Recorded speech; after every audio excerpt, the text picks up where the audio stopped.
Okay, so the last thing to discuss around parameters and arguments are what's called keyword arguments. So let me just show an example. Here we have a function called full name. It has two parameters, first and last. Whatever usually is passed in first is going to be assigned to first, and the second argument would be assigned to last. However, using keyword arguments, we can actually specify directly inside of the function call. So let's take a look at this example.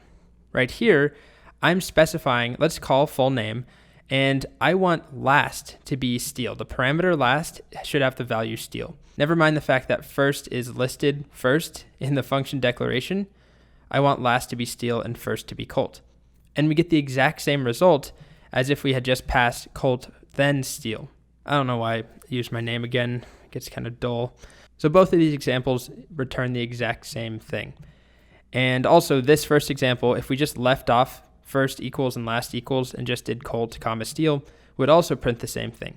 So keyword arguments just allow us to specify if we know the name of the parameters. So it only works if we know the name of the parameters, but we can specify which argument corresponds to which particular parameter. So the order doesn't matter anymore. So back in this exponent example, where we have num in power has a default value. If I wanted, I could do print exponent, and let's say I wanted to do 3 and set that to be power, and then num is 4. So in this example, even though I'm passing 3 in first, it's going to be assigned to power, and then 4 will be assigned to num. And so then the result of this should be 4 cubed, which is what? 4 times 4 times 4, 64. Let's double check here. So that's just called exponent, and there we go, we get 64. So we could also do the exact same thing, but switch the order, and we'll get the exact same result. So all of this is just to show you that using keyword arguments, by specifying the exact names of the parameters, we can alter the order that things are passed in.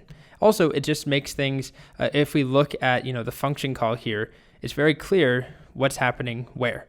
It's maybe, people would argue, even though it's more syntax, it's more legible as far as how this works than just 4, 3. Because here, it's not clear, what's the number, what's the power.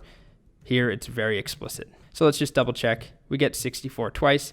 It works exactly the same way. So why would we use keyword arguments? Well, aside from what we've already talked about, which is it adds some flexibility, we can change the order we pass things in, it also will become a lot more valuable later on when we talk about passing a dictionary to a function and unpacking the values from a dictionary. So that's all I'll say about it for now. When we get to functions part 2, which is coming up after we do a bunch of exercises after this section, we'll learn more about passing a dictionary to a function and unpacking it. The last point I want to hit home is that even though it does use an equal sign, it is very different from default params. So when you define a function and you put an equal sign in the function definition, you are setting a default parameter. When you invoke a function and you use an equal sign, you are making a keyword argument. So here's an example. Again, the same full name function, but this time we've given a default parameter. First defaults to colt, last defaults to steal. So this is what we've already seen a couple of videos ago, the default value colt and steal.